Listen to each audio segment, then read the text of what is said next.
আমাদের জীবনে যেমন সমস্যা আছে, তেমনি সমস্যাগুলোর সমাধানও আছে।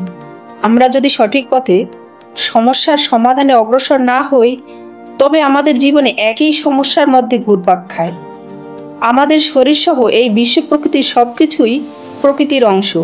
আর এই বিশ্ব প্রকৃতির সঙ্গে যদি আমাদের দেহ মনের সঠিক ভারসাম্য না থাকে, তবে আমাদের শরীর মনের অসুস্থতা সহ জীবনের সার্বিক সমস্যা বৃদ্ধি পায়।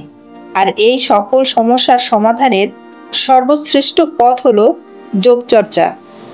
তাই আমরা যোগের সঙ্গে যুক্ত হই, জগতের বুকে আনন্দময়ী মানুষ হই। যারা নিয়মিত যোগচর্চা করে, তারা শারীরিক ও মানসিকভাবে শক্তিশালী হয়ে ওঠে। মানসিক প্রশান্তি, সম্প্রীতি ও মনের তৃপ্তি বৃদ্ধি করে। মনের একাগ্রতা, স্মৃতিশক্তি, বুদ্ধিমত্তা ও ইতিবাচকতা বৃদ্ধি করে। শরীর ও মনে প্রাণ শক্তি বৃদ্ধি করে প্রাণবন্ততায় ভরিয়ে তোলে। যোগ মানে শুধু শরীর চর্চার বিষয় নয়, যোগ হলো স্রষ্টার সাথে সৃষ্টির সংযোগ। যোগ মানেই ইবাদত। যেসব প্রক্রিয়ার মাধ্যমে আমরা স্রষ্টার সান্নিধ্যে যেতে পারি, সেই প্রক্রিয়াগুলোকেই বলা হয় যোগ। তবে আমাদের একাগ্রতা ও ভালোবাসা থাকতে হবে গভীর। এছাড়া মানুষের মনোভাব অনুযায়ী আলাদা ধরনের যোগ চর্চা প্রভাবিত করে। যাদের বিশ্লেষণাত্মক মনোভাব, তাদের জন্য জ্ঞান যোগ। আবেগপ্রবণদের জন্য ভক্তি যোগ। যাদের সক্রিয় মনোভাব, তাদের জন্য কর্মযোগ।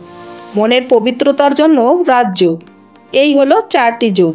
আসুন আমরা যোগের সঙ্গে যুক্ত হই, রহমত প্রাপ্ত মানুষ হই।